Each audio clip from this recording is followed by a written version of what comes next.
Free time fun. What do you do in your free time?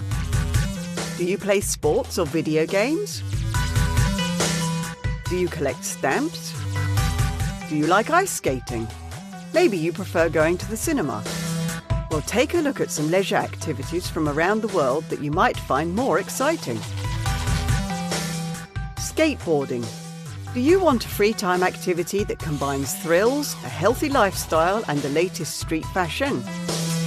Then why not try skateboarding? This hobby can improve your physical fitness and your concentration. In cities such as Almaty and Astana in Kazakhstan, more and more teenagers are taking up this sport. All you need is a skateboard and somewhere to skate.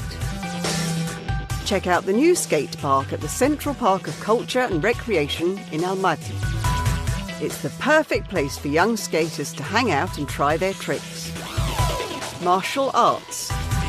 What do karate, kung fu and taekwondo have in common?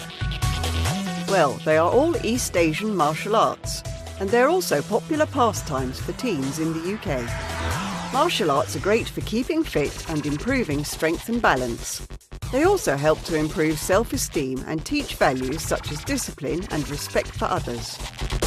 Nearly every town in the UK has a range of martial arts schools and clubs. Teenagers can choose the one that's perfect for them. They might not be easy, but martial arts provide a great workout for the body and the mind. Which of these leisure activities do you prefer? What do you like doing in your free time?